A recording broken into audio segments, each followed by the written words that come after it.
ইসরায়েলের চলমান operation rising লায়নের উদ্দেশ্য ইরানের শাসন ব্যবস্থার পরিবর্তন, আর সে লক্ষ্যেই পরমাণু স্থাপনা সহ বিভিন্ন সামরিক ঘাঁটিতে নেতানিয়াহু সরকারের এই অব্যাহত আক্রমণ, যাতে সরাসরি অংশ নিয়েছে মার্কিন বাহিনীও।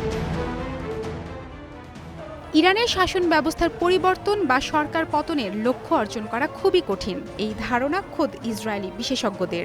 কারণ হিসেবে তারা বলছেন, বল প্রয়োগ, আন্তর্জাতিক চাপ বা সামরিক হামলা দিয়ে রাজনৈতিক পট পরিবর্তন অসম্ভব।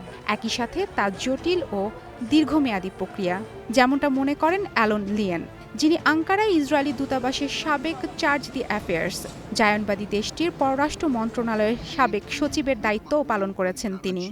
Now the war in Iran has changed this momentum, and I'm 8 days in Europe already, and I see support in Europe for the attack on Iran. গাজায় মানবিক সংকট থেকে মনোযোগ সরে গিয়ে আন্তর্জাতিক গোষ্ঠীর দৃষ্টি এখন ইরানের দিকে, যা রাজনৈতিক সুবিধা দিচ্ছে নেতানিয়াহুকে। এই বিশেষজ্ঞ মনে করেন, জাতীয় পর্যায়ে সরকারের সমর্থন বৃদ্ধি পেয়েছে। Israel has done truly amazing things. Israel মার্কিন হামলায় ইরানের পারমাণবিক ও ক্ষেপণাস্ত্র কর্মসূচিতে সাময়িক ধাক্কা দিলেও তেহরানের উচ্চাকাঙ্ক্ষা পুরোপুরি থামানো সম্ভব নয়। তারপরও শাসন ব্যবস্থার পরিবর্তনে সামরিক অভিযানের পক্ষে মত দিচ্ছেন ইসরায়েলি সংবাদ মাধ্যম হারেটজ পত্রিকার এই columnist.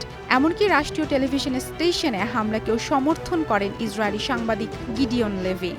If Israel bombs the TV station of Iran, this is about changing the regime.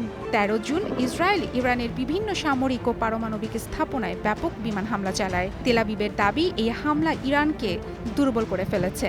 এই সুযোগে খামেনি নেতৃত্বাধীন সরকার পতনে জনগণকে রাস্তায় নামার আহ্বান জানিয়েছেন পতিত পাহলভি পরিবারের সাবেক যুবরাজ রেজা পাহলভি। 1979 সালে ইসলামী বিপ্লবের সময় ক্ষমতাচ্যুত হয় তৎকালীন শাসক পাহলভি পরিবার।